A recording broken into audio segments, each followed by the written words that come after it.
For your Emmy consideration for Outstanding Drama Series in all other categories, the HBO original series The Nevers takes place in August 1896. Victorian London is rocked to its foundation by a supernatural event which gives certain people, mostly women, abnormal abilities, from the wondrous to the disturbing. But no matter their particular turns, all who belong to this new underclass are in grave danger.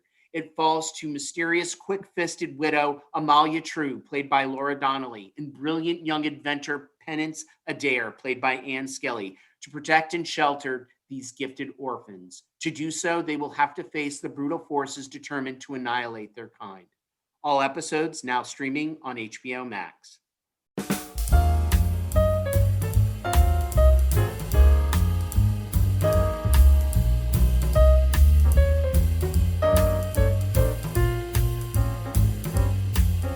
We are here today with director Kate Herron, who takes us into the world of Disney Plus Marvel's Loki.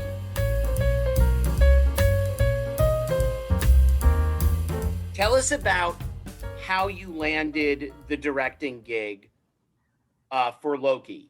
Did you send in, like Taika Waititi got the job on Ragnarok because he sent a sizzle reel of what he thought the threequel would look like, and it had that Kurt Russell film, Big Thing in Little China. I forget the name of it. Oh, Big Trouble in Little China. Big Trouble in Little China, and among other films. And it was just basically to show this gist of what he thought it was going to be. Did you assemble something like that to land Loki? Did Kevin call you up and say, "Hey, I was watching Sex Education, and I love how you handled that scene, and I'd love to see more of that in Loki"? So basically, I found out that Marvel were making a show about Loki, and I love the character. And I remember I told my agent, I was like, just call them every day. I was like, and eventually they'll meet me, and they did. So I basically, there were like 3 stages to my pitch. So I initially met Stephen Prasad and Kevin Wright, who are 2 of the Marvel executives. And I was told it was like a friendly meet and greet.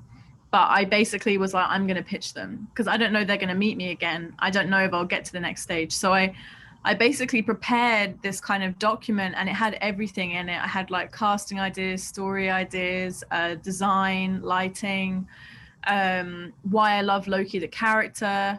When I did the big pitch to Kevin Feige, I also had cut together like fight scenes on like fighting styles for characters. I'd cut together scenes of the effects and how, like, I don't want to spoil too much for anyone, but the first episode, like Minority Report, was a big touchstone for me in terms of like how we show memory.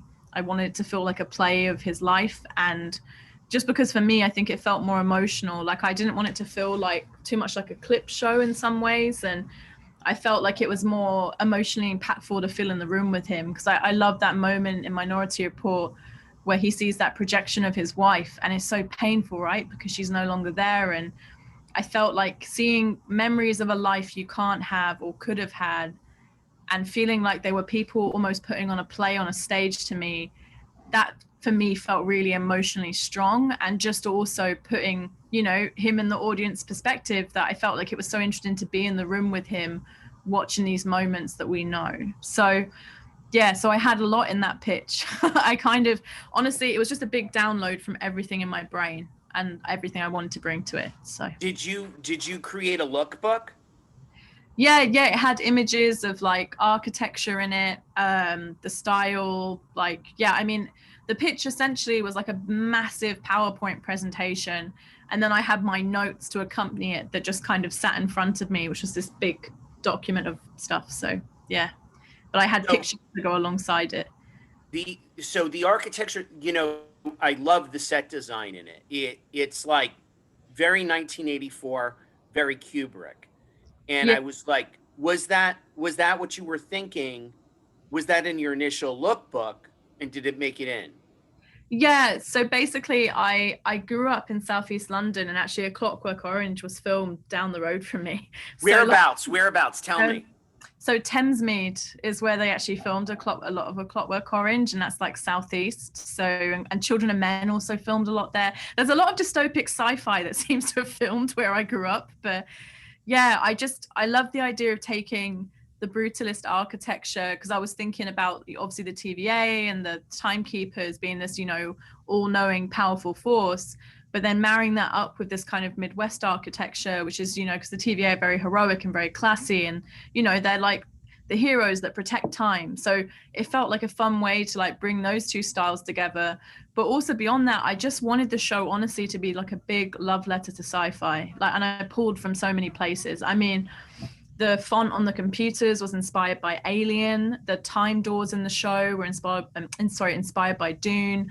I'm trying to think now. Hitchhiker's Guide to the Galaxy was a big touchstone for me, for Fish Out of Water aspect, the novel, obviously. There was just so many things that I was pulling from, because it's such a joy, right? To even beyond like the fact that I love Loki and getting to tell his story, we were getting to set up like this whole new part of the MCU, which is the filmmaker is incredible. So yeah, I went in with quite a strong idea on what I thought could be cool for the style, and the technology as well. Like I would also say, like, I pulled also from the comics, like they had these amazing images of like rows of desks stretching off into infinity. So it was taking that idea and blending it into, okay, so how do I show an office like a city almost, but more than a city because it's infinite, that exists outside of time and space? And that also for me informed the lighting approach. Like I was really excited because there's a mystery running through the story, and I love film noir, like giving it a sense of that noirish kind of look in the lighting, because also it lent itself well, because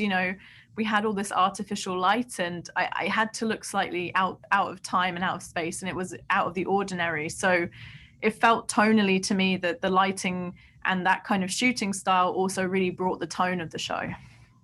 Tell me about your inspiration for, there's that scene where I believe it's in the first episode, where Loki is walking with Mobius, and there's a shot as to what the city of TVA looks like. And it reminds me a lot of the work from the artist who did the original Star Wars concept drawings.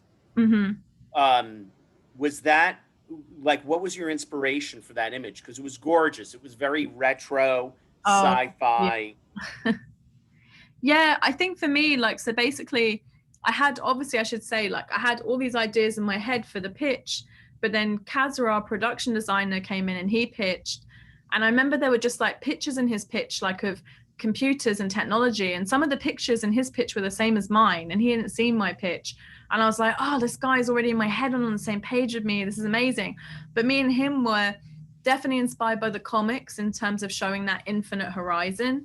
But he did this beautiful illustration of the TVA viewpoint, honestly. And he was, taking inspiration from all the architecture and films like Metropolis. And I think, but then also something that's completely uniquely Kazra as well. And I definitely say, like, yeah, we took inspiration from his beautiful drawing that he did with his team.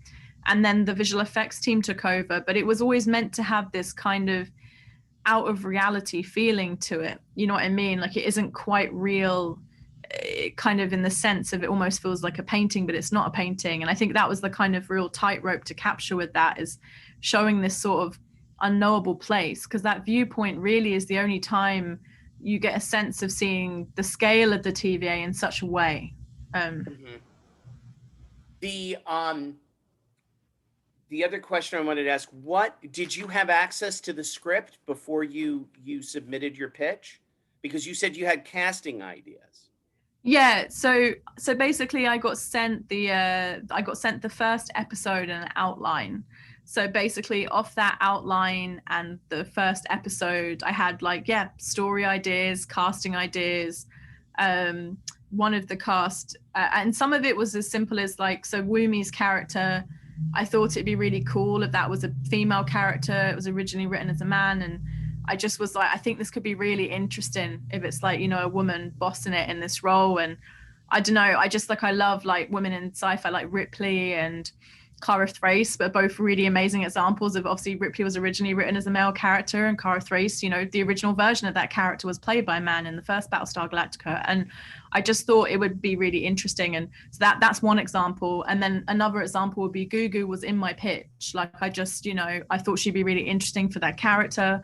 I thought it'd be something quite different for her. And I just think she's such a brilliant actor. So yeah, no, I got sent that. And I think the script for me was just really exciting because, you know, I was excited about where they were taking Loki, and then just things like, you know, how I wanted to approach the time theater, and like I said, and how we show memory, like that all came to me from reading the script, because I was like, okay, well, rather than cut full screen with these memories, let's show them like this. So I think for me it was really exciting, and me and Michael both really connected on the themes of the show. And obviously, like, once I joined, as I'm sure people have seen, like, they didn't run this in the kind of ordinary showrunner TV system. Like, Kevin Feige was like, I want to run these like movies. So I think something that was really important to me and Michael was like, you know, we were running it like a film, and it was very collaborative, but we knew the show was going out every week, right, on Disney Plus. So the story does have an episodic feeling to it, because that's how people are going to view it. So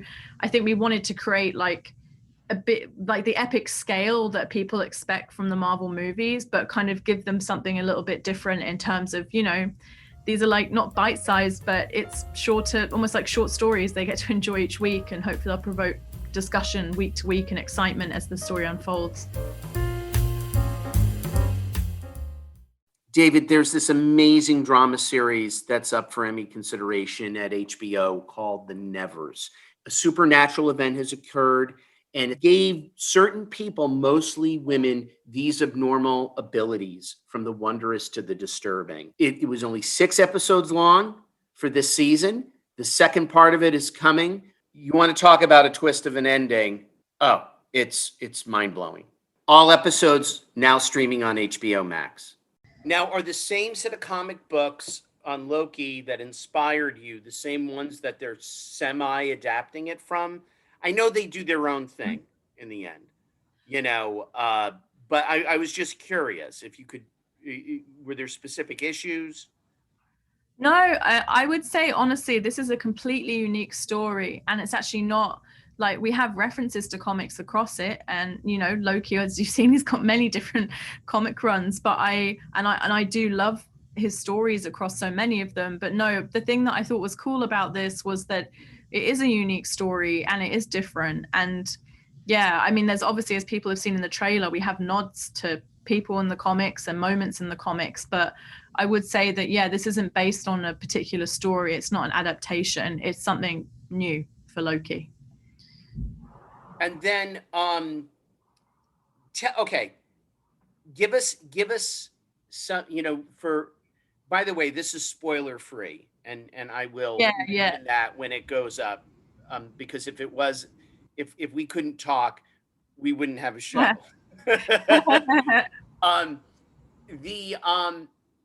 This is post Endgame. Even though we see, first of all, that moment, the Reddit crowd is going to go nuts because they're going to be like, he doesn't know what he's talking about. But you know, for those that may be lost, let's talk about this. The scene where Loki steals the Tesseract and when he's being arrested, the way you begin episode 1, that's from a movie. Yeah, so no, we took that from the very first wide of that is from Avengers, actually. Okay. Yeah. Oh wait, no, it's not from Avengers. Sorry, I've taken footage from so many films. The very first wide shot that I used was from Endgame, but I changed it slightly. I would say that the way I filmed the opening of that, it was great because I was getting to use, you know, footage by all these amazing filmmakers, but I deliberately chose stuff that wasn't necessarily all in Endgame. So there's like unused footage in there. I also shot new shots as well for that sequence where he steals the Tesseract. Just because I think for me, I was thinking of films like, you know, like Rashomon, for example, that it's an event that we've all seen. And obviously we've all seen the event where he steals the Tesseract. I know I watched it multiple times because I was like, where's he gone? But I really wanted to kind of shift it into now we're in Loki's POV. So yeah, I'm sure eagle-eyed fans will notice stuff, but no, sorry, apologies. The opening wide shot of New York is from Endgame, but we have updated it slightly and changed things in it, obviously, because it's for our story. Now, Loki was killed in Infinity War Yeah. by Thanos, but there is another version of him running around the galaxy. Yeah, so basically the Loki we all love and have followed across the MCU, we saw him die in Infinity War. And like everyone, I was like, what? Like, and so, you know, in Endgame, they go back in time, and that particular Loki, he doesn't get arrested and go to Asgard. He actually ends up stealing the Tesseract, and, you know, our show is going to show basically where did that Loki go. But it was a really fun storytelling challenge because, you know, like I love Loki, but he hasn't had that character growth that the Loki we've seen across the films has. You know, this is the Loki from Avengers. So he's in a very different emotional headspace, I'd say, to the Loki that we've seen change and grow. So it was fun to put him into a new environment for sure. Do we know the Loki that was killed, if that was a carbon copy or if that was the real thing, or will we learn more about that? I would say you'd learn more about that, right? Like as we set up the TVA and the rules of time and how that works. So yeah, so all will be explained in the first episode in terms of, you know, how that would work with those two Lokis. And there's multiple Lokis. Well, only in the sense that, you know, you have the Infinity War Loki, but technically not really because he died. But then our Loki, obviously, who we see in Endgame, he stepped off his path essentially. So not really, it's more that there weren't really multiple. It's more just that the one in Endgame, you know, he stepped off his path, created something that we call a branch in our show, and that's where the TVA intervene and they arrest him. The show, what's wonderful about it is that you can watch it. It's like Westworld and Mr. Robot. You could watch it over again and find new things. I'm assuming that's the reason that was your intention for building it that way. Yeah, I think the really fun thing about all the fans, right, is that, and it's a unique thing as a director, is you know that every frame of this show is going to get screenshotted.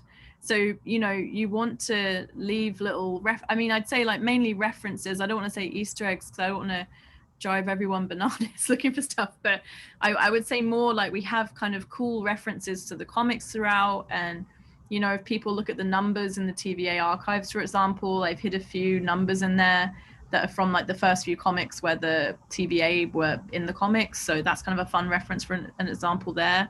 But there's also like movie references as well. Like I have a needle drop to the movie Seven, which was a big visual reference for me. But yeah, no, I think it's kind of, it is an interesting thing though, definitely directing something and knowing that, you know, almost like the audience who love these films are like detectives and they're going to look for clues wherever they can. So, but yeah, but I hope that people will go back and watch it and get new things out of it on rewatches for sure. Is that Captain Marvel's cat we see?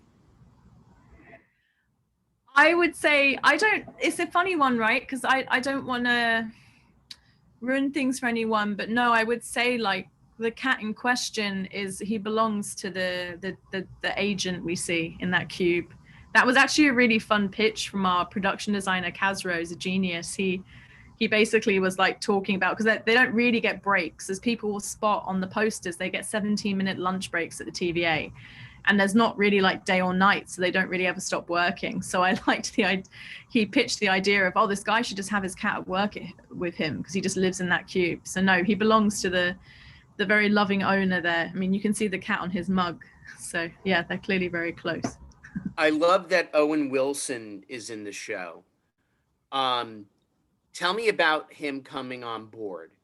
Was it, you know, he hasn't worked in quite a while, most likely by choice, but was it hard to hook him? I know Kevin has a lot to do with these decisions. You know, like he was very instrumental with getting Julia Louis-Dreyfus for Falcon and the Winter Soldier. But tell me about getting Owen on board. And what I love about it, initially, I thought it was Tony Stark's dad, like he was playing a version of Tony Stark's dad. And no, he's not. He's playing a completely different guy. But tell me about Owen. Yeah, so I basically had a call with Owen. He was someone we were really excited about to play Mobius, and like, you know, his work, like I love comedy. I would say like his work on like Bottle Rocket, The Royal Tenenbaums, like I think he's an amazing writer. Like his work with Wes Anderson that he also wrote is like some of my favorite Wes Anderson films because I think they have so much heart. So no, it was just really fun talking to him. I mean, honestly, we just had this very long, detailed conversation on the phone about it. And, you know, I spoke about Loki and Loki in the MCU. We spoke about the show, where his character will be going in the show, where his character fits into the TVA. Yeah, we kind of spoke about everything really. And I remember at the end of the call, he was like, I'm in. So I think the really fun thing with him was that he really wanted to do something outside of himself. And when an actor says that, it's such an exciting moment to be with them for that. So no, I'm really excited for everyone to see his chemistry with Tom. I think they play really well off each other. You know, Tom's like classically trained actor, he's done a lot of Shakespeare, and then you have Owen, who sort of started off as like, you know, like an indie darling and went on to be this massive comedy star. So I think they definitely bring very different approaches, but I think that's kind of the secret sauce of it, you know. I think that, yeah, they had this amazing chemistry together. So, since this is a film noir and the labyrinth of the storytelling, how much of it did you find in the editing room? Can you give us an example from episode one of something that you might have added that wasn't originally scripted? Yeah, sure. So I'm just thinking, well, something we spoke about a lot was I don't want to spoil things, but the things that happens to Loki in the Time Theater, you know, Michael, Tom, and I, and Marvel, we spoke about a lot, like what's the right moments for him to see there, and that was something that we discussed a lot, I would say. Yeah, and in the edit, I would honestly say like to talk about that, I guess in a way doesn't ruin anything for anyone because I don't want to really reference a specific moment if people haven't seen it. But I would say that, so when we were locked down, for example, I had these 4 months where, you know, I didn't know it was going to be 4 months, but I just was like, well, I'm just going to make the best of it. And I started editing everything we'd filmed already. And I think something that became really clear just in cutting all our footage together was just that the heart and the tone of it was definitely leaning towards, you know, the show definitely wears its heart on its sleeve and there's great moments of drama, but also the real fun thing is as you're cutting into the footage is you see these little nuances that all the actors are doing and you're like, oh, that's really fun, that's great, let's push that further in the second half. So we definitely, I'd say, like based off these cuts I was doing, went back into the scripts and the scenes we hadn't filmed yet when we were able to go back to filming, and it definitely informed the rest of the story going forwards for sure, just because, you know, the nature of making anything, you just get a better handle on the tone of what it is you're actually going for and what's landing and what's not landing. So COVID broke up production into two installments. yeah, so we were not really halfway. We were, I think, about 6 weeks into filming when we got shut down, and yeah, and then we stopped for the 4 months for filming, but we were always working across that time. You know, I think everyone on the show was just really grateful to be working, and I thought, well, I'm, like I said, I was alone in Atlanta and I was like, I'm just going to make the best of it. I'm going to try and like dig into what we've got so far, and even just things like music, like you know, like when I pitched initially to the studio, I always knew I wanted theremin to play into it somehow. Like there's actually a song by Clara Rockmore that is a cover of The Swan on theremin, and that's actually in the show in episode 2.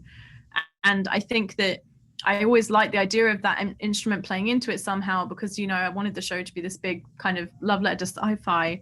But then during the lockdown, we got on board our composer, Natalie Holt. And I remember, again, it was sort of like so many of my heads of department, like she was like really like, oh, I think it'd be great to use theremin. And I was like, excellent, I feel the same. But then also, like, you know, she wanted the music to reflect Loki's personality, which I thought was great. Like it should be operatic and bold, but also a bit different. And I think working with her as well, I started to just put bits of her music already into the edits I was doing, which again, tonally really helped, you know, chase what kind of the story we were putting together was. So yeah, I think again, like we just really tried to use that time to just make the stories as good as we could. And you're still editing as we speak. Yeah, so Or in I've actually post. Yeah, I'm in post. So we've locked the cuts now. But basically just to finish it, so we're kind of doing like, do color on the image to get it ready for TV. Visual effects are still coming in because we have a lot of visual effects. Yeah, and sound mix basically. So I'm in the I've only got a week left, so I'm sort of in the final home stretch now, really, just getting ep 6 ready to go. Is this a standalone season, or do you expect more seasons, or we don't know yet? Well, I would say for me, like in my head, like, we've designed this to be a complete story, and like I'm definitely just focused on this season. For anything else, I would say it would be really in Marvel's hands. Like you never know what Kevin Feige's got up his sleeve and what he's planning. But yeah, but in terms of me, like, no, I'm just really focused on getting this one done. So Can you tell us if this extends into another movie? I know sometimes Kevin makes this public. yeah, so something I would say, like our show does have a really cool ripple effect across other stuff, and there's a really interesting interview of Kevin Feige where he talks about that. So Kate Herron, thank you. Thank you. Brilliant. Thanks for listening to this episode of the Crew Call podcast on Deadline. I'm your host, Anthony D'Alessandro, and our podcast series has been produced by David Janove. Make sure you subscribe to us on Apple Podcasts, Spotify, or wherever you get your podcasts so you never miss an episode.